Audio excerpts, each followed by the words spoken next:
Good evening. We're all here tonight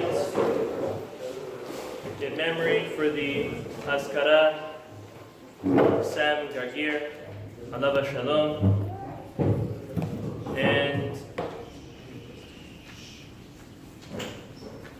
I'll share some thoughts that are on my mind, that are on my heart with everybody. We're reading, when we're just praying now, Minha, and we were doing Tahanun.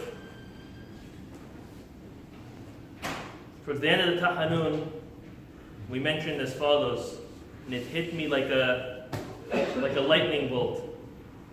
V'anachnu lo neda ma na'aseh. We don't know what to do. Ki alecha einenu. Our eyes are on you, God.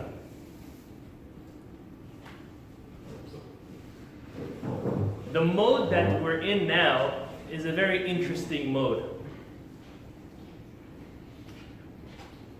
You know, there are those who leave town, those who stay, those who freak out, those who are calm.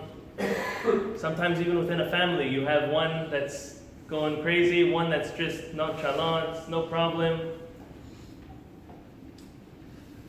And then there are those that say, where's your emunah, where's your bitachon? And others say, it's hishtadlut. So what do you do? I'll tell you the answer. There's nothing to do. We don't know what to do. It's exactly what we said. V'anachnu lo neda ma na'aseh. We don't know what to do. You ask me what to do, I can't give you an answer. I don't know what to do, and that's fine. And I'll take this to an amazing concept. I want to develop it. The Rambam, the Maimonides, he writes that HaKadosh Baruch Hu sends natural disasters for one reason. He doesn't say because he wants us to realize, to recognize. He wants us to cry. He wants us to cry out to Him. In life, we get comfortable. In life, we forget. In life, we are chasing our tails.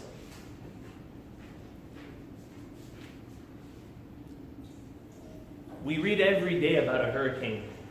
In the Tehillim that we read during Pesukei Zimra, we read, Ruach Se'ara Osa Devaro. What's a Ruach Se'ara? It's a hurricane. Oseh Devaro is the will of God.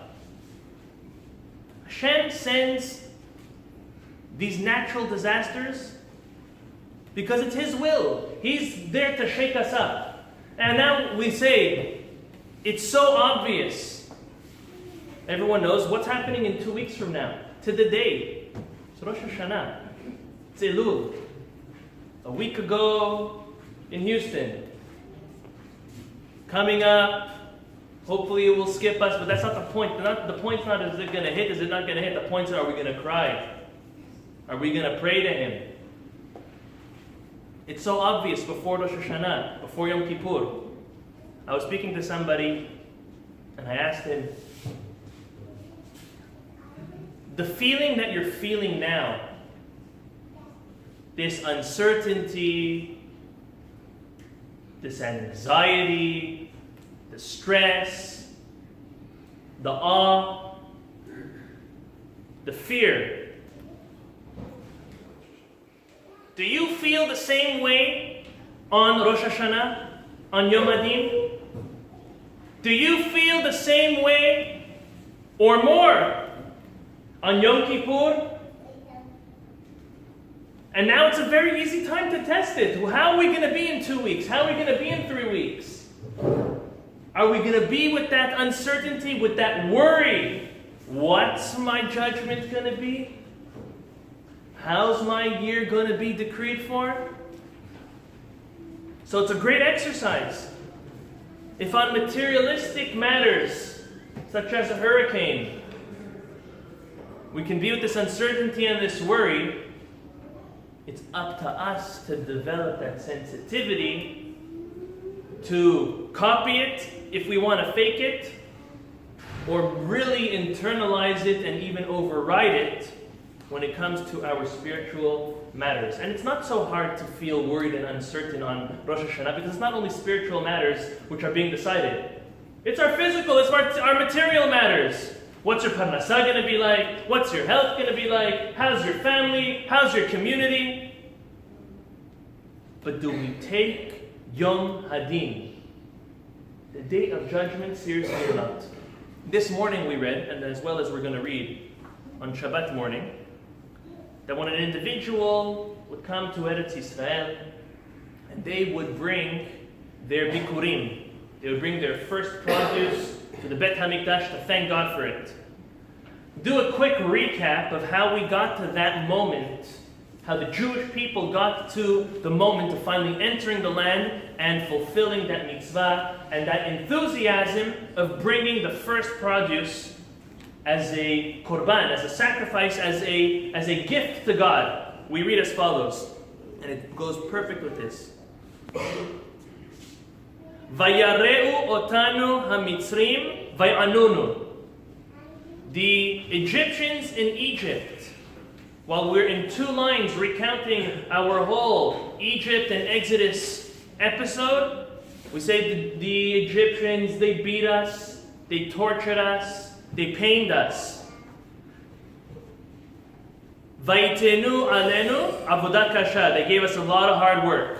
Line 1. Line 2, look what it says. Vanitzak el Adonai Elohe avotenu. And we cried, we screamed, tzaka. We screamed out to HaKadosh Baruch Hu to save us. Vayishma Adonai et kolenu, vayar et onyenu, vet amalenu, vet lachatzenu. And the next pasuk is vayotzienu. Took us out already. Hashem puts us in these positions because He wants us to pray to Him. He wants us to cry out to Him. He wants us to do slichot. He wants us to blow the shofar. He wants us to read Tehillim. He wants us to do acts of kindness. He wants to see, He's testing our achdut. Are you going to see who needs water? If you have something that you can offer and help others with, I'll mention, and we won't mention his name. There's an individual in our community. Some of you know who I'm talking about, it's fine.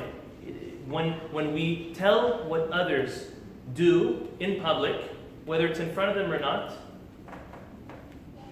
although it might give the person a little bit of pride, but it's worth it because then it encourages others to do the same. That's the whole idea of donations. Donations really should be all bitsniut, quietly. No one needs to know. But it helps and it promotes others to get involved as well. So I'll mention this. There's an individual, God bless him, he has a big truck. And we'll just be open, we'll just say, it's parked on our synagogue premises. That if God forbid, and most probabilities we will lose electricity, the truck will be a freezer where people can come put their cold things and they'll be able to get fresh ice. What does he need to bother himself for? What does he need to do that for? He has something which he's able to help others with, and he'll go out of his way to do that, to help the general population, to help the community. That's a beautiful thing. That's achdut. That's unity. That's the whole point. Whether it's a real alarm or a false alarm, the whole point is God wants to see, are you going to pray? Are you going to act nice to your friend? Are you going to give water to who needs water? Are you going to inquire in people who need help, whether they're older or younger or new? It's my first hurricane here, a real one. Hopefully it's a false alarm and I can say next time that'll be the first one.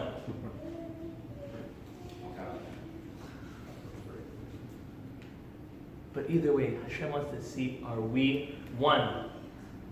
Am echad, lev echad. He wants to see if we're real. He wants us to talk to Him. When the Jews came out of Egypt, the same thing happened. So they cried in Egypt, they screamed in Egypt, they were delivered, they get out. What does God do? On purpose, He wants them to pray. He sticks them between the sea of reeds, the Egyptians in back of them, a fiery wall. They're looking at Moses and said, what did you take us out here to kill us here for? Just let us die in Egypt. And then they started praying and crying and screaming to God. And then the ocean opened up. That's all Hashem wants. Today we're marking the 7 years of Sam's passing. It's also a very special time. His mother, Kadosh Baruch Hu should give her a long and healthy, happy life. Amen. Amen. Said that does come out pretty often, that his English birthday and his Haskara are either on the same day or very close. And this time it's actually his English birthday falls out on his Yartzeit, on his Haskara. No coincidence. Although it's a lunar calendar versus the Jewish calendar, there's definitely a connection. And this is the third Haskara that I'm here present for. And time again, the friends, the family, I never had the opportunity, the privilege of meeting Sam, but all of his friends and all of his family say that he cared for others, he promoted unity. The very fact that so many, even years later, come to honor his remembrance, to honor his memory, is a proof and a fact that he stood for unity, he loved others, he did for others, and that's why we all come out every year to do for him, to say Kaddish for him, for the family, to pray in his memory, to ask him to beseech HaKadosh Baruch Hu on our behalf, to do brachot in his memory, and to do all mitzvot in his memory, B'ezrat Hashem. HaKadosh Baruch Hu will spare us from his wrath, from his natural disaster. However, let's get the point out of it. The point out of it is unity, and again, the point out of it is crying out to HaKadosh Baruch Hu. Baruch Adonai Le'olam. Amen.